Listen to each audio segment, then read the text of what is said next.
بسم اللہ الرحمن الرحیم لقد جاءكم رسول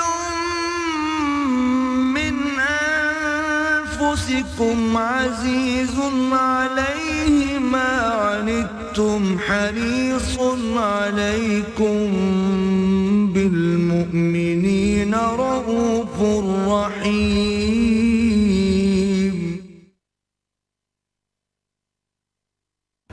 نحمده ونصلي على رسوله الكريم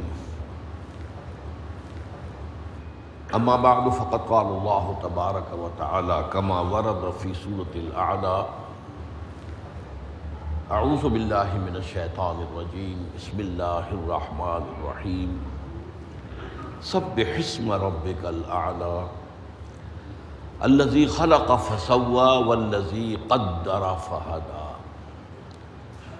وقال عز وجل كما ورد في سورة الحديد ما أصاب من مصيبة في الأرض ولا في أنفسكم إلا في كتاب من قبل أن نبرأها إن ذلك على الله يسير لكي لا تعصوا على ما فاتكم ولا تفرحوا بما آتاكم والله لا يحب كل مختال فخور صدق الله العظيم وعن ابی عبد الرحمن عبد اللہ بن مسعود رضی اللہ تعالی عنہ قال حدثنا رسول اللہ صلی اللہ علیہ وسلم وهو الصادق المصدوق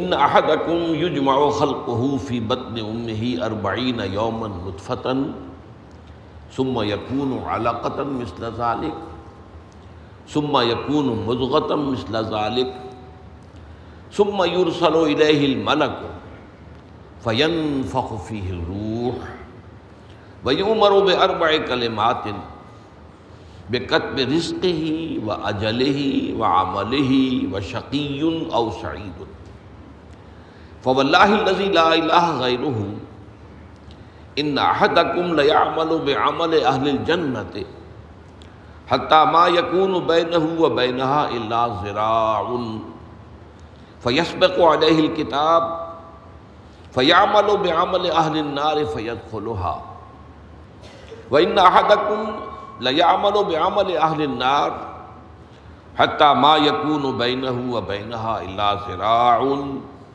فيسبق عليه الكتاب فيعمل بعمل أهل الجنة فيدخلها رواه البخاري رحمه الله رب اشرح لي صدري ويسر لي امري واحلل عقدة من لساني يفقهوا قولي اللهم ربنا الهمنا رشدنا واعذنا من شرور انفسنا اللهم ارنا الحق حقا وارزقنا اتباعه وارنا الباطل باطلا وارزقنا اجتنابه آمین یا رب العالمین۔ 40 نبوی کی یہ چوتھی حدیث ہے جس کا مطالعہ ہم نے شروع کیا تھا۔ اس کے پہلے حصے پر گفتگو ہو بھی چکی ہے۔ جو انسان کے جو تخلیق کے مراحل ہیں اس حدیث میں وہ مراحل کے جو رحم مادر میں جنین پر گزرتے ہیں ان کا تذکرہ ہے۔ اس کے ضمن میں پھر میں نے آپ کے سامنے حقیقت انسان کے ضمن میں گفتگو کی۔ عام طور پر جو مغالطہ ہے وہ یہ کہ روح کے معنی جان ہے، بس یہی سب سے بڑی اس دور کی غلطی اور یوں سمجھیے محجوبیت ہے۔ قرآن مجید کے بہت سے جو لطیف حقائق ہیں وہ سمجھ میں آ ہی نہیں سکتے جب عقل پر یہ پردہ پڑا ہوا۔ روح ایک مستقل علیحدہ تشخص کی حامل شے ہے، وہ جان نہیں ہے۔ جان کا تعلق جسم سے، عالم مادی سے، وہ حیوانات میں بھی ہے، یہاں تک کہ آج ہمیں معلوم ہے نباتات میں بھی ہے۔ یہ جو ہے عالم نباتات یہ بھی زندگی کی ایک شکل ہے۔ پلانٹ کنگڈم اس میں زندگی ہے، گھاس کا ایک تنکا بھی جب تک کہ وہ اپنی جڑ کے ساتھ جڑا ہوا ہے وہ زندہ ہے، اس کے اندر گروتھ ہے، اور یہ گروتھ جو ہے یہ زندگی کی صفت ہے اور علامت ہے۔ تو حیات اور شے ہے، زندگی اور ہے، روح بالکل دوسری شے ہے۔ یہ ایک مستقل وجود ہے، ایک علیحدہ تشخص کا حامل ہے۔ اور یہ کہ یہ ارواح انسانیہ جو ہیں یہ اس عالم مادی کی تخلیق سے بہت پہلے پیدا کی گئی تھی، اور کل کی کل ارواح حضرت آدم کی روح سے لے کر اولاد آدم میں سے جو آخری انسان قیامت سے قبل تک پیدا ہوگا ان سب کی ارواح موجود تھی۔ اسی طرح تمام ملائکہ، یہ ملائکہ اور ارواح انسانیہ ان کا مادہ تخلیق ایک ہی ہے، نور۔ چنانچہ آپ کو معلوم ہے کہ ملائکہ کے بارے میں حدیث نبوی موجود ہے حضرت عائشہ رضی اللہ تعالی عنہا سے، خلق اللہ ملائکۃ من النور، انسان کو پیدا کیا خاک سے، مٹی سے، جنات کو پیدا کیا نار سے، اور فرشتوں کو پیدا کیا نور سے۔ اسی معنی میں ارواح انسانیہ بھی نور سے پیدا کی گئی۔ یہی وجہ ہے کہ ایک بڑی مشہور حدیث کے اندر، جس کو ویسے یہ کہ سمت کے اعتبار سے محدثین تو قبول نہیں کرتے، لیکن یہ کہ اکثر مفسرین نے، اکثر متکلمین نے اس کو مانا ہے، تسلیم کیا ہے۔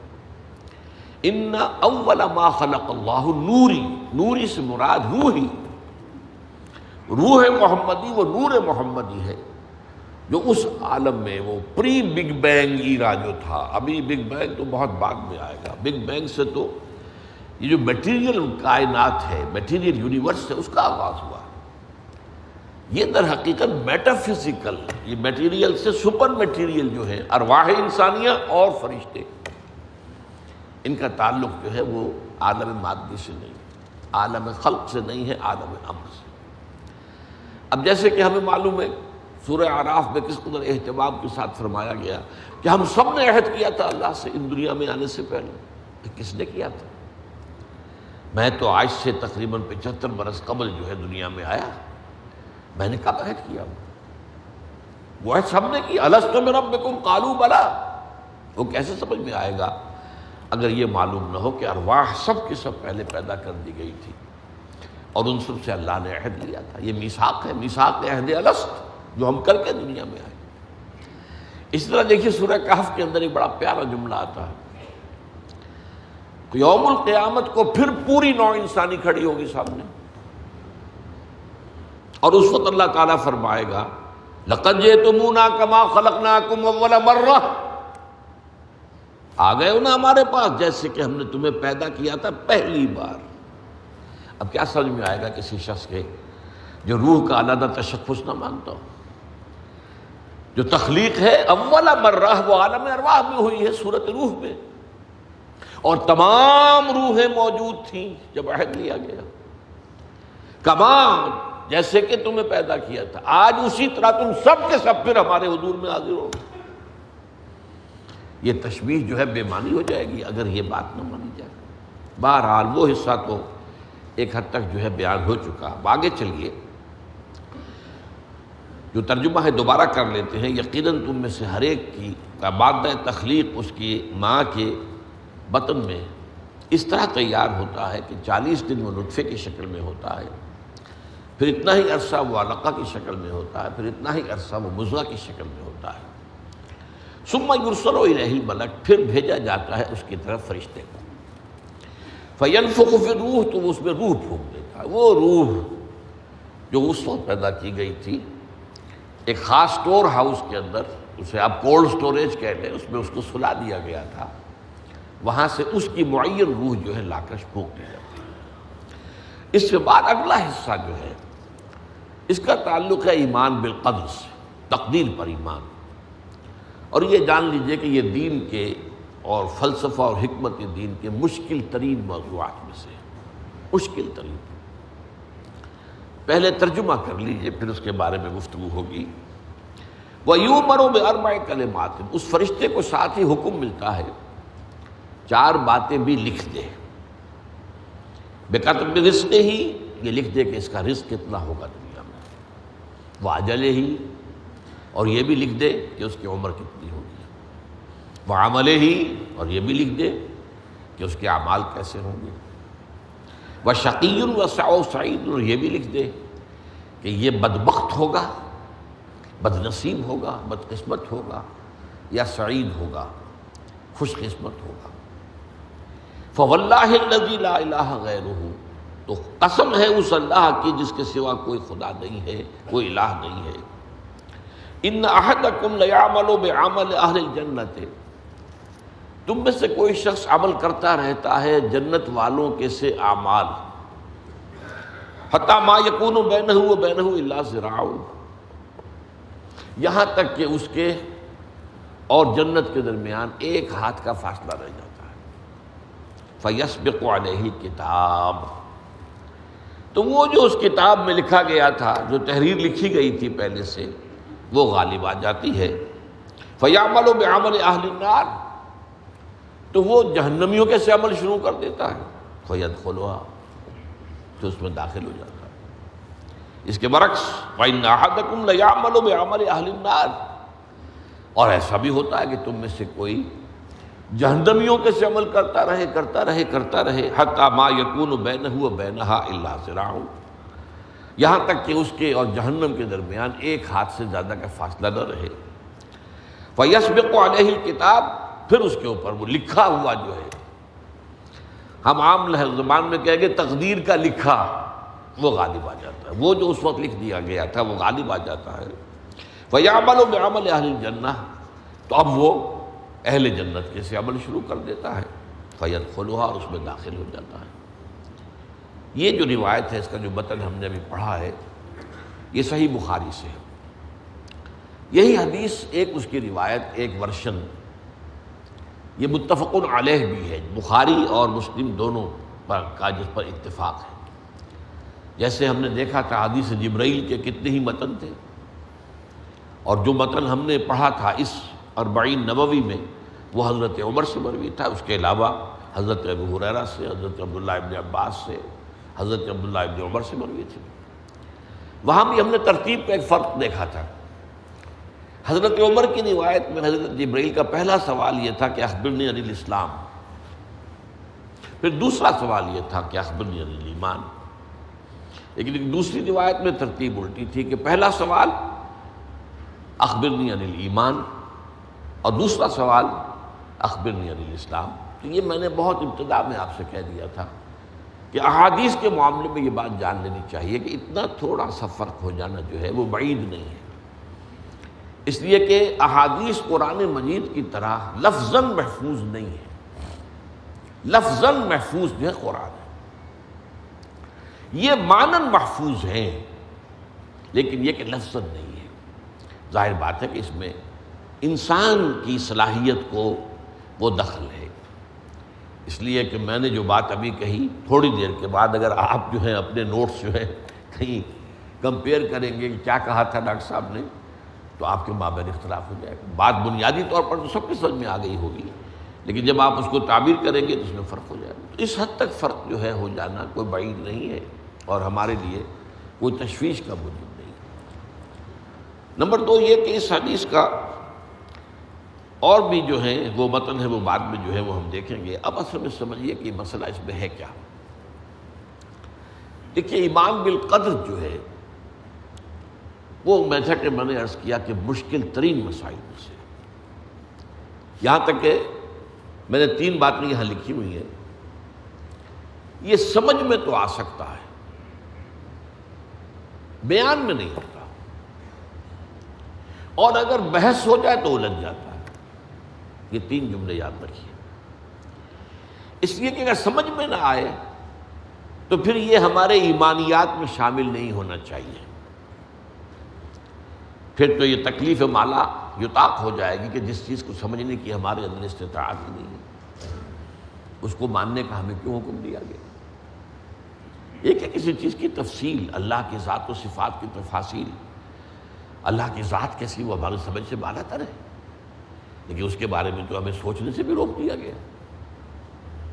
اللہ کی صفات سمجھ میں آتی ہے، اسی لیے غور کہا گیا ہے، ایک تو اللہ کی صفات پر غور کرو اور اللہ کی آیات پر غور کرو، لیکن ذات خداوندی پر غور نہ کرنا، فتنوں میں مبتلا ہو جاؤ۔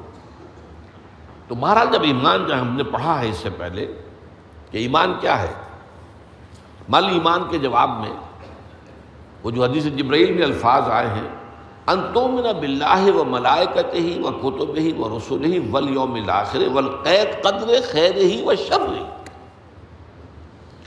تو یہ تقدیر کے خیر و شر پر ایمان جو ہے ایمان کا جزو لازم ہے. تو اس کا منطقی نتیجہ کیا ہے کہ سمجھ میں تو آ سکتا ہے، لیکن اتنا یوں سمجھیے کہ جس کو ہم کہتے ہیں روایتاً پل صراط کے بارے میں کہ بال سے زیادہ باریک اور تلوار کی دھار سے زیادہ تیز، ایسا ہی یہ معاملہ ہے کہ ہوشیار کے رہبر نبے تیغست قدم راہ، ہوشیار ہو جاؤ، اس وقت تمہارا راستہ جو ہے وہ تلوار کی دھار کے اوپر سے ہے. ذرا بھی بے احتیاطی کی تو یہ تلوار کی دھار تمہیں کاٹ کے رکھ دے گی.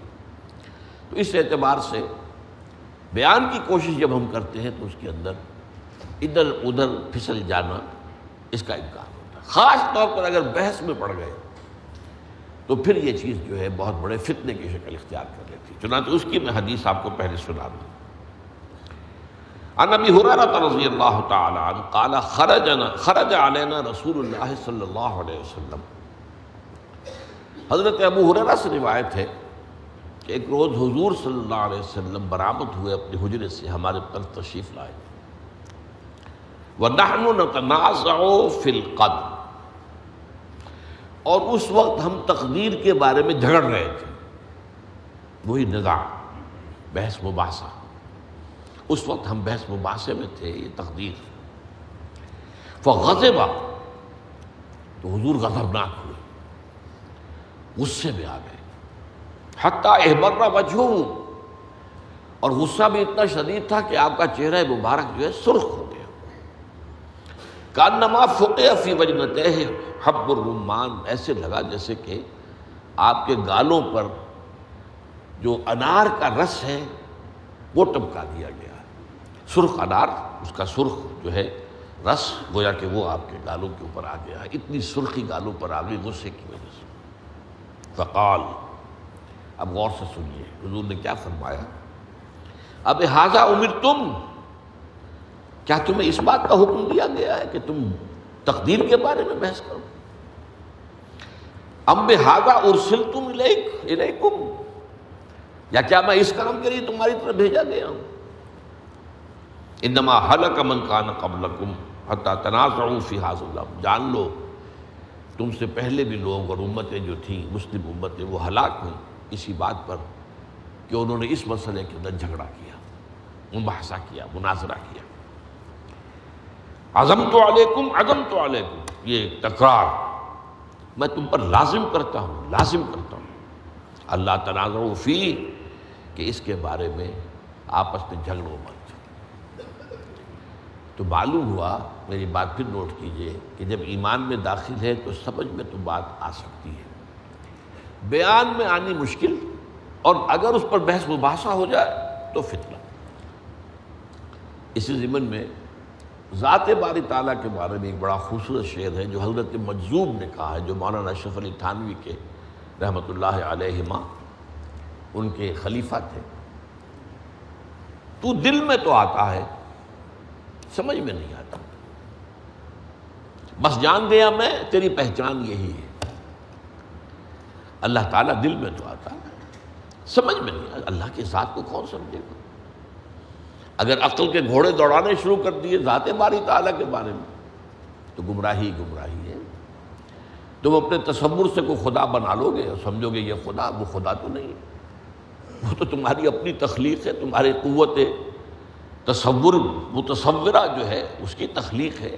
وہ ایک نقشہ تم نے بنا لیا ہے، اللہ تو وہ نہیں. اب تم اس کو بھی پوج رہے ہو، اپنے بنائے ہوئے اس نقشے کو، تو تم اللہ کو تو نہیں کسی اور کو پوج رہے ہو. تو دل میں تو آتا ہے، سمجھ میں نہیں آتا، بس جان گیا میں تیری پہچان گئی.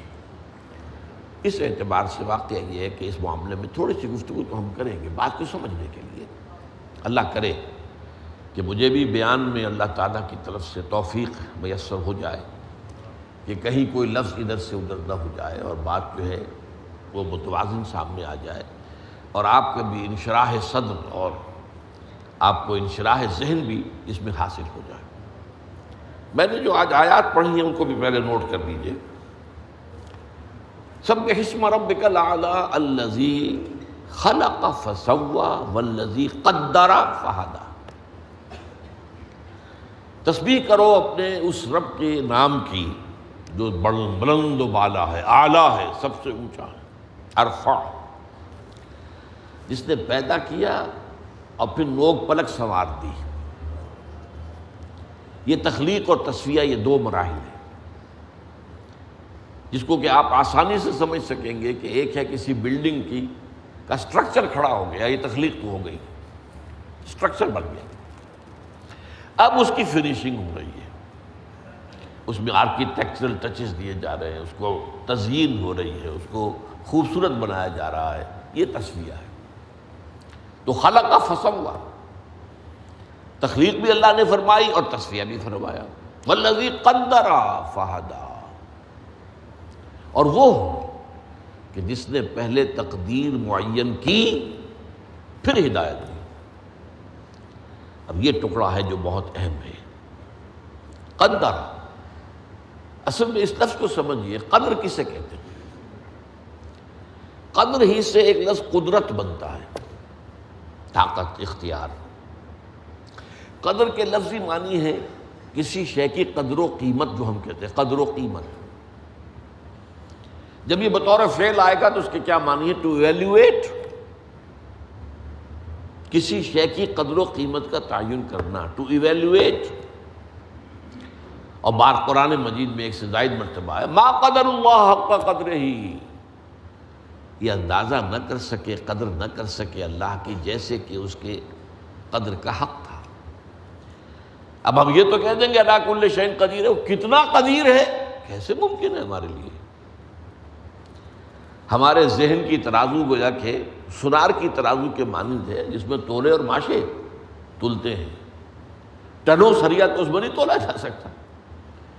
تو ہمارے دماغ کے اس ترازو کے اندر اللہ کتنا قادر ہے یہ نہیں آ سکتا، اللہ علیم ہے کتنا علیم ہے یہ نہیں آ سکتا۔ تو اس اعتبار سے ٹو ایویلویٹ اس میں ظاہر بات ہے۔ اسی لیے حضور کے ایک قول ہے بہت مشہور، ما عرفناک حق معرفت۔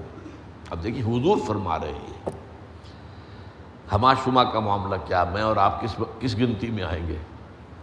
اے اللہ ہم تیری معرفت حاصل نہ کر سکے جیسے کہ تیری معرفت کا حق تھا۔ ما عرفناک حق معرفتک وما عبدناک حق عبادتک، اور ہم عبادت تیری نہیں کر سکے جیسے کہ تیری عبادت کا حق تھا۔ حضور یہ فرما رہے ہوں تو تاب دیگراں چے رسد، تاب دیگراں چے رسد۔ اسی میں ایک بڑا عمدہ اور نکتہ ہے، قیامت میدان حشر کے بارے میں حضور نے فرمایا ہے کہ اس دن لواء الحمد بیدی، اللہ کی حمد کا جھنڈا میرے ہاتھ میں ہوگا۔ حضور کا نام ہی محمد ہے، احمد ہے، حامد بھی ہے، محمود بھی ہے، سارا یہ حمد کے گرد ہی گھومتا ہے معاملہ۔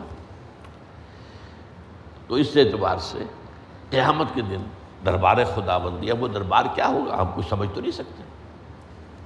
تو اس محفل میں دربار خداوندی میں اللہ کی حمد ہوگی، ثنا ہوگی، میں کروں گا۔ اس روز جو حمد میں کروں گا وہ آج نہیں کر سکتا۔ اس جملے پہ غور کیجیے، کیونکہ آپ کسی شے کی تعریف کریں گے تو وہ آپ اس شے کی حقیقت کی جتنی معرفت آپ کو حاصل ہو گئی اتنی ہی تو کریں گے نا۔ آپ کی جو انڈرسٹینڈنگ ہے اس سے آگے تو نہیں جا سکتے۔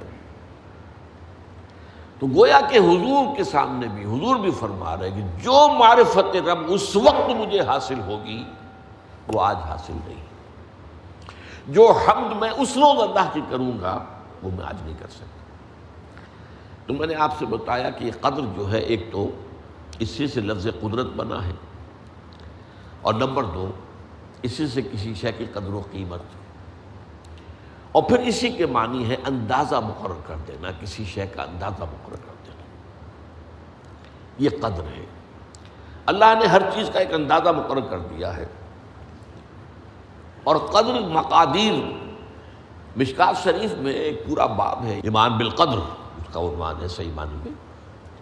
تو پہلی حدیث کیا ہے؟ مسلم شریف کی روایت ہے، عبداللہ ابن عمرو بن العاص رضی اللہ تعالی عنہما حضرت عمرو بن العاص جو بڑے سرداران قریش میں سے تھے، بڑے سیاستدان تھے اور بڑے بہادر انسان بھی تھے، ان کے بیٹے ہیں عبداللہ.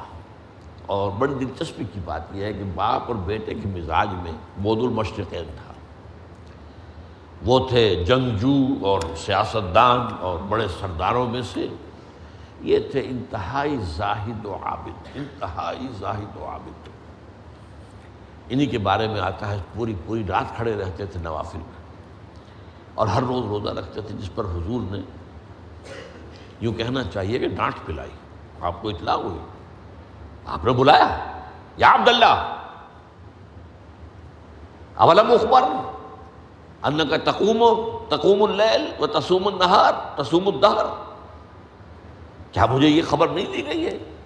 یعنی مجھے یہ خبر ملی ہے کہ تم پوری رات کھڑے رہتے ہو، نماز پڑھتے ہو، تم ہر روز روزہ رکھتے ہو. اب کیا کرتے؟ بلا یا رسول اللہ، جھوٹ بولنے کا تو یارہ ہے ہی نہیں، اور ہو بھی نہیں سکتا. فرمایا لا تفعل، سختی سے بولتے. وہ عبداللہ ابن عمرو ابن العاص رضی اللہ تعالیٰ عنہما اس کے راوی ہیں. قال رسول اللہ صلی اللہ علیہ وسلم کتب اللہ مقادیر الخلائق قبل ان یخلق السماوات والارض ب50,000 سنہ. اللہ تعالیٰ نے مقداریں اور تقدیریں، ابھی دو الفاظ میں بولوں گا تاکہ آپ کے ذہن میں بات رہے، معین کر دی تھی، لکھ دی تھی.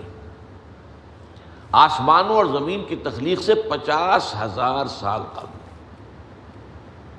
یہ ہے قدرہ، ہر چیز کی ایک تقدیر جو ہے وہ معین ہوئی ہے. اب آئیے اس میں کتاب سے مراد کیا ہے؟ جو آیت میں نے دوسرے نمبر پر پڑھی آج، سورہ حدید کی آیت، ما اصاب بمصیبۃ فی الارض ولا فی انفسکم الا فی کتاب من قبل ان نبرأ. کتاب سے مراد کیا ہے؟ نہیں پڑتی تم پر کوئی مصیبت، کوئی تکلیف، نہ زمین میں نہ تمہاری جانوں میں. زمین میں سیلاب کا آ جانا، زلزلے کا آ جانا، کوئی اور اس طرح کی عمومی ہلاکت کا آ جانا، عمومی تکلیف کا آ جانا. تمہاری جان میں اچانک جو ہے تشخیص ہو گیا کینسر ہے، اچھے بنے تھے، ٹھیک ٹھاک چل رہے تھے، کوئی معمولی سی تکلیف ہوئی، انویسٹیگیشن کیا تو معلوم ہوا تو کینسر ہے اور وہ کافی بڑھ چکا ہے. لیکن جو شے بھی آتی ہے، چاہے تمہاری جان پر آئے چاہے زمین پر آئے، وہ ایک کتاب میں لکھی ہوئی موجود ہے اس سے پہلے کہ ہم اسے ظاہر کریں. یہ تمہیں مشکل نظر آئے گا، ان ذالک علی اللہ یسیر، یہ اللہ پر بہت آسان ہے، بہت آسان. اللہ کا علم کامل ہے. تو معلوم ایک بات جان لیجئے کہ حقیقت کتاب سے مراد اللہ کا علم قدیم ہے. اللہ کا علم حادث نہیں ہے، معاذ اللہ ثم معاذ اللہ، کہ کوئی شے ہوئی تو اس کے علم میں آئی. یہ ہمارے ہاں بعض گمراہ فرقوں کا عقیدہ ہے، اسے بدع کہتے ہیں کہ اللہ کے علم میں بدع بھی ہے، یعنی کسی واقعے کے ظہور کے بعد اس پر کسی شے کا منکشف ہونا. معاذ اللہ ثم معاذ اللہ، یہ شان خداوندی سے بہت بڑی ہے. وہ تو عالم ما کان و ما یکون ہے، جو بھی کچھ تھا اور رہا ہے آج تک ہمیشہ سے ہے، اور جو بھی کچھ ہوگا وہ سب اس کے علم میں آنے واحد میں موجود ہے. آنے واحد، یہ آنے واحد کے لفظ کو اچھی طرح سمجھ لیجیے. مجھے سب سے پہلے تجربہ ہوا تھا، یہ سن میرا خیال ہے کہ 67-68 کی بات ہے. میں نے پہلا ہفائی سفر کیا تھا لاہور سے کراچی. اس وقت فوکر چلتا تھا، فوکر فرینڈشپ، چھوٹا جہاز جو ہے چڑیا والا، اور کرایہ 90 روپے تھا نائٹ کوچ کا. آج آپ تصور کیجیے. تو میں چونکہ مجھے جغرافی سے دلچسپی ہے اور فوکر زیادہ اونچا نہیں ہوتا، تو میں دیکھتا جا رہا تھا کھڑکی سے، اس وقت ہم کہاں پہنچ گئے، اب کہاں پہنچ گئے، اب جو روشنیاں نظر آ رہی ہیں کس شہر کی ہیں. یہ اکاڑے کی آ گئی، یہ ساہیوال کی آ گئی، یہ آگے اور آگے آئیں. ایک دم میں نے دیکھا کہ 3 شہروں کی روشنیاں بیک وقت دیکھ رہا ہوں. لودھرا، بہاولپور، سماسٹا. مجھے خیال آیا کہ جب میں ٹرین سے سفر کرتا ہوں، کراچی جاتا ہوں، تو لودھنا پہنچتا ہوں تو میں سمجھتا ہوں کہ ابھی بھاولپور آدھا گھنٹے بعد آئے گا، وہ مستقبل کی شے ہے میرے لیے۔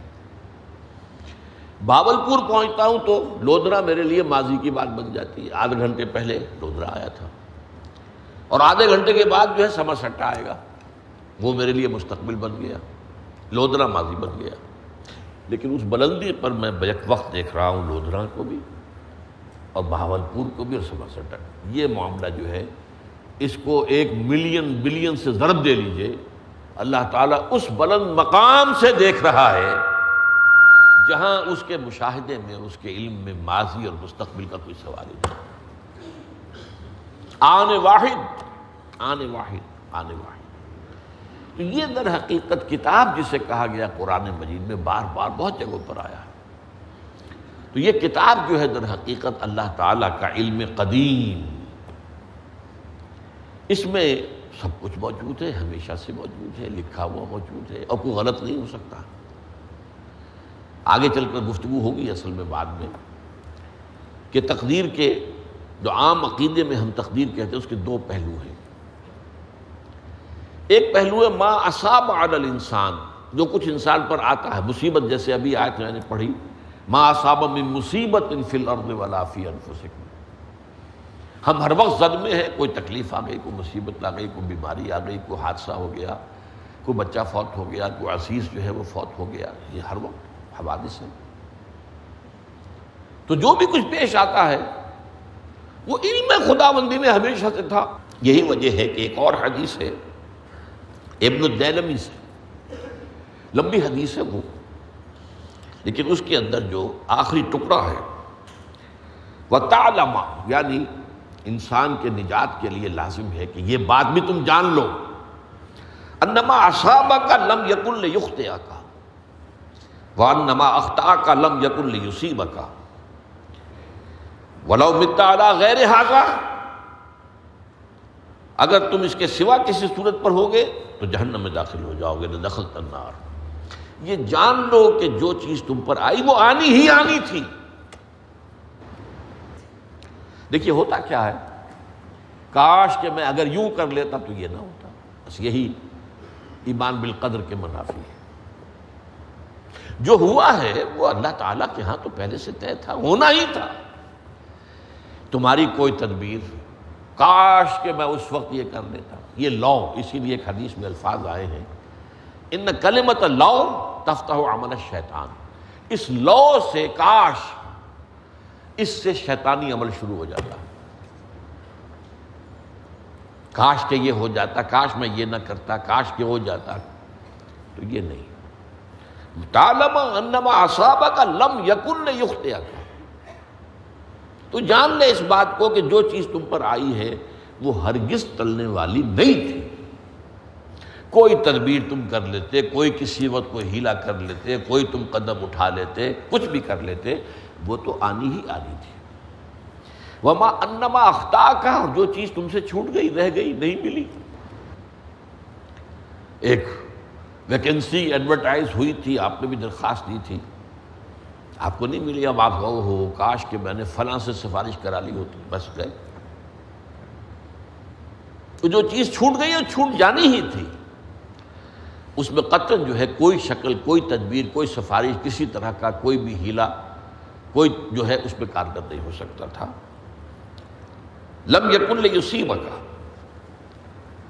ومت علی غیر ذالک، اگر تو اس کے سوا کسی کیفیت پر تیری موت واقع ہوئی، اگر یہ یقین نہیں ہے، یہ ہے تقدیر کا وہ مفہوم کہ جس کا تعلق ہے علی ما اصاب الانسان، جو انسان کے اوپر وارد ہو رہا ہے، اس کے ضمن میں تقدیر کا مفہوم کیا ہے کہ جو ہوا ہے وہ تو ہونا ہی تھا، اس میں تو کسی شک و شبے کی گنجائش ہی نہیں، بالکل قطع اللہ تعالیٰ کا فیصلہ ہے۔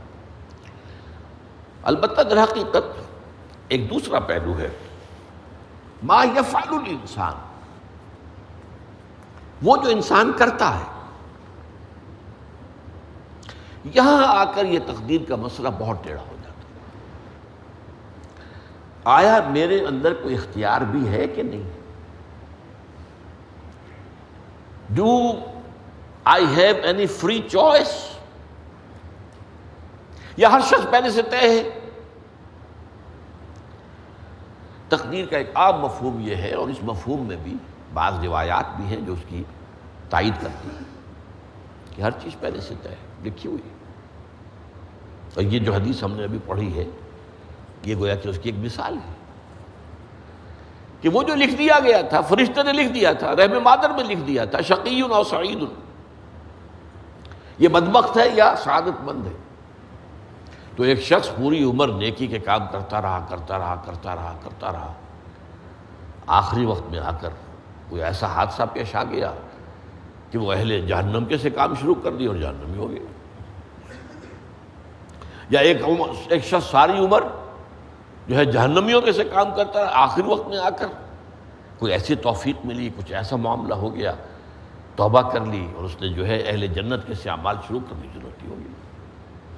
تو یہ جو ہے علامہ اصابک کا علیحدہ بات ہے، اور علامہ یفعل الانسان، انسان کیا کرتا ہے، اس میں اس کی قدرت کتنی ہے۔ اور یہ ہمارے ہاں فلسفے کا بڑا مشکل موضوع ہے، اسی کا نام ہے جبر و قدر۔ ہمارے اسلاف میں بھی کچھ لوگ ایسے ہیں متکلمین میں سے، دیکھیے ہمارے ہاں ایک وہ لوگ ہیں کہ جو اس پر قناعت کرتے ہیں کہ جو اللہ نے کہہ دیا اور رسول نے کہہ دیا، اس سے آگے ہم مین میخ نہیں نکالیں گے، وہ محفوظ راستے پر ہوتے ہیں۔ لیکن بہرحال انسان کو اللہ نے ایک عقل بھی دی ہے، اور یہ عقل سوالات اٹھاتی ہے، اور جو زیادہ ذہین انسان ہوتے ہیں ان کے اندر ان کی یہ مصیبت زیادہ ہوتی ہے، لہٰذا وہ تو سوچتے ہیں، کچھ نہ کچھ غور و فکر کرتے ہیں، بات سمجھنے کی کوشش کرتے ہیں۔ اس میں اب ہمارے ہاں دو طبقے ہو گئے، جبریہ، قدریہ۔ ایک نقطہ نظر یہ ہے کہ انسان مجبور محض، کوئی اختیار نہیں،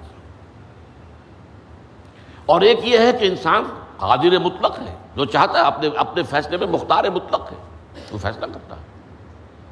انہیں قدریہ کہتے ہیں۔ تو جبریہ اور قدریہ ان کی بحثیں ہمارے یہاں، یہ وہی تقدیر کا مسئلہ جو میں نے کہا تھا، بحثوں میں آ کر الجھ جائے، آج تک حل نہیں ہوا، حل ہو سکتا ہی نہیں۔ اب اس کے ضمن میں علامہ اقبال کا ایک شعر آپ کو سناتا ہوں، وہ بہت اچھا لگتا ہے، بہت خوبصورت لگتا ہے شعر ہونے کے اعتبار سے۔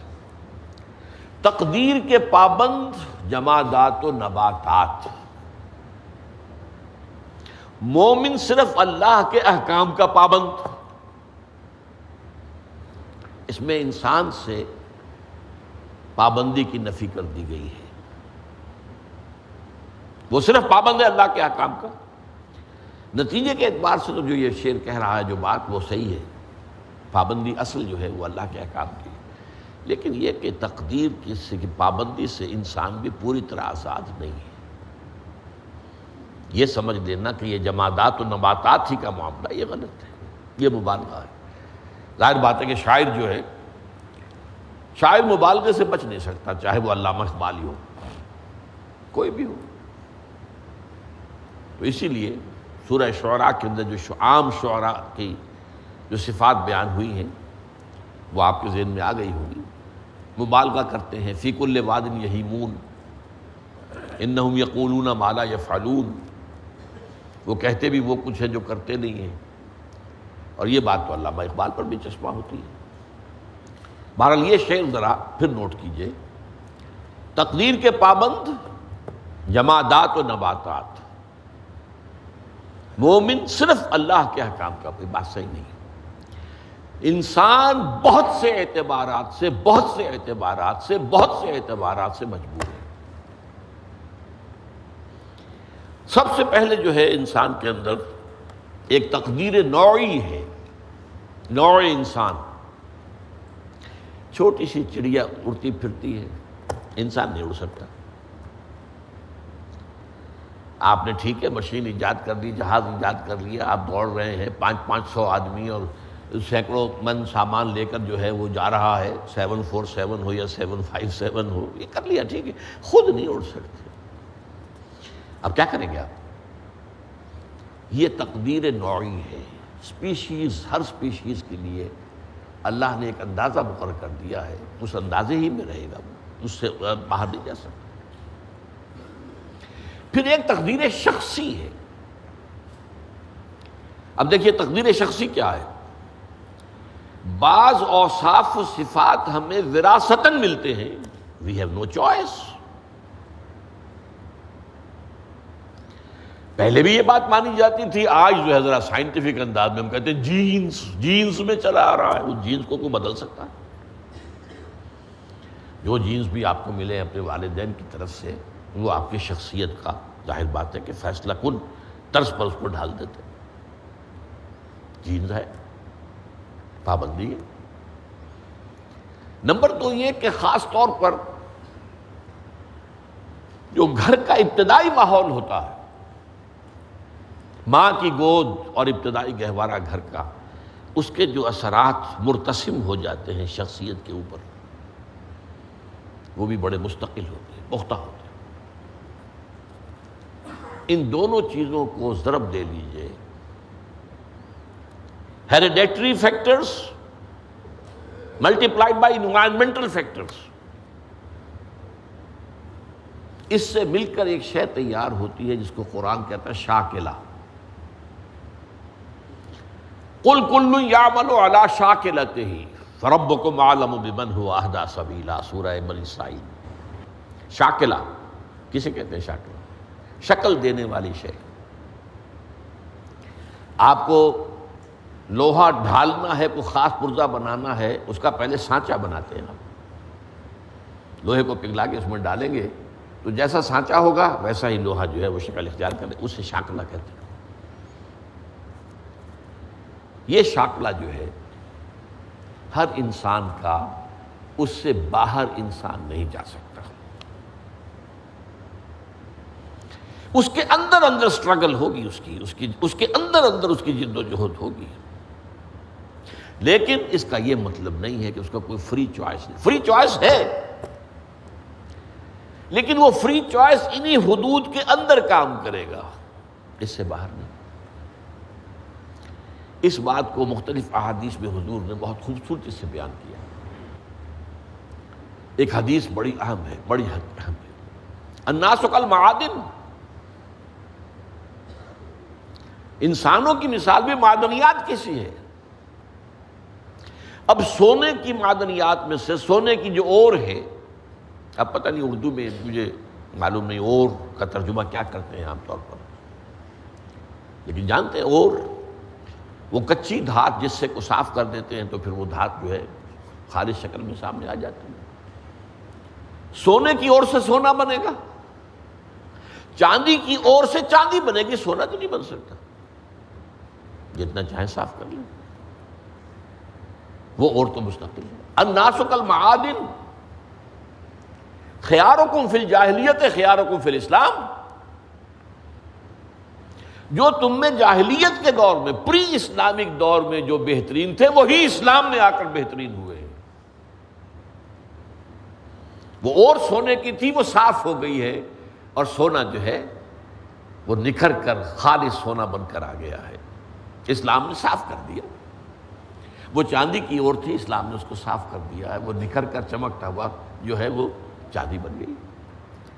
لیکن یہ کہ اذا فقہوا، البتہ پھر اس میں ایک اضافہ کیا حضور نے، جبکہ ان کے اندر دین کا فہم داخل ہو جائے تو یہ کہ جو بہترین پہلے تھے وہی بہترین اب ہوں گے.